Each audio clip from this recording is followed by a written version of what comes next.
За ингээд яг шивээс хийгдэж эхлэх гэж байна. За тэгээ энэ удаа та бүхэндээ за би ингээд өөрийнхөө хэрэгэлдэг бүх шивээснээ ингээд нэг удаагийн хэрэгслүүд болон багаж материалуудаа танилцуулах маягтай видео хийж оруулж байна. Юу хэрэгэлдэг юм бас та бүхэн сонирхоорой.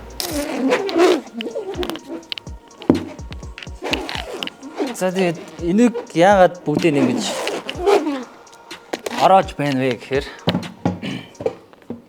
за хүний яг ингээд гар хүрэх хэсгүүдийг бүгдийг нэг удаагийн скотчоор ингэж ороосноор за сариун цэвэр талаас хамгийн ихний хийх алхам гэсэн үг. Мэдээж ингээд за нэг удаагийн биелийг бас ингээд багаж хэрэгслүүдэд бэлтгэхийн өмнө өөрийнхөө яг гарыг хүрэхгүйгээр өмссөн байх шаардлагатай.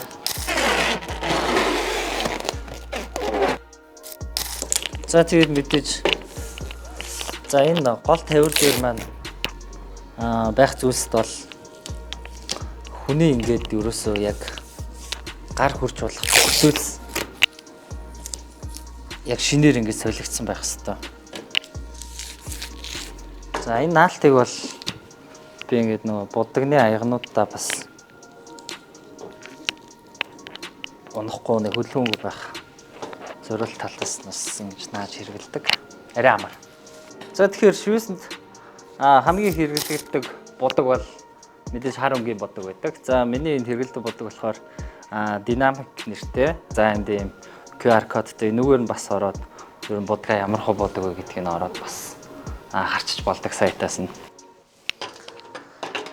За ингээд араас нь мэдээж эдгээр бол ингээд хар өнгөний 20, 40, 60, 80 гэсэн проценттой будгууд байгаа.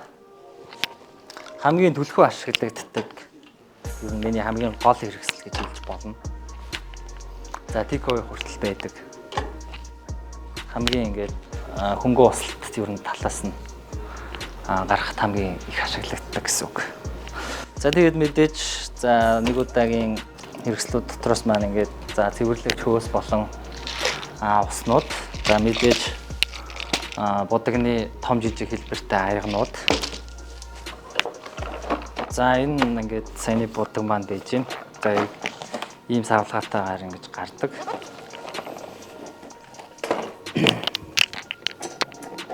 За одоо тэгээд дараагийн хамгийн чухал зүйл бол мэдээж өнгийн будаг байдаг. За Extreme гээд брендинг гээд бас ком будаг хэрэгэлдэг. За энэ маань бас Америкт үйлдвэрлэгддэг ерөнхийдөө бүх будаг маань тийм будагнууд байгаа.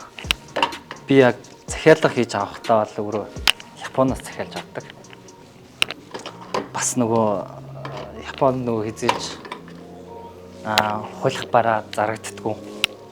Тийм болохоор бас хамгийн найдвартай хол гэсэн үүднээс Японоос захиалж авдаг. За тэгээд ингээд бос дагалдах хэрэгсэл Веслин шивээсэнд орох зүйлс маань ингээд байж байна. Энэ бол миний шивээс хийдэг одоо бом маань гэж байна. Миний хамгийн гол хэрэгсэл гэсэн үг. За Bishop гээд брендийн ротери буу байгаа. За 2008 оноос энэ компани маань ерөнхийдөө ийм буу үйлдвэрлэж эхэлсэн юм байна. За тэгээд энэ бол мэдээж бараг дэлхийд дээр ерөнхийдөө бараг хамгийн хөнгөн хийгдсэн буу гэдгээр хамгийн алдартай буу. За тэгээд бас маш нарийн ууслалт болон зурааснууд гаргахад хамгийн тохиромжтой, хамгийн хөнгөн. За олон цагаар суух хүнийг ингээд нэг амар ядраахгүй төрлийн тийм зорилтоор үйлдвэрлэгдсэн буу байгаа.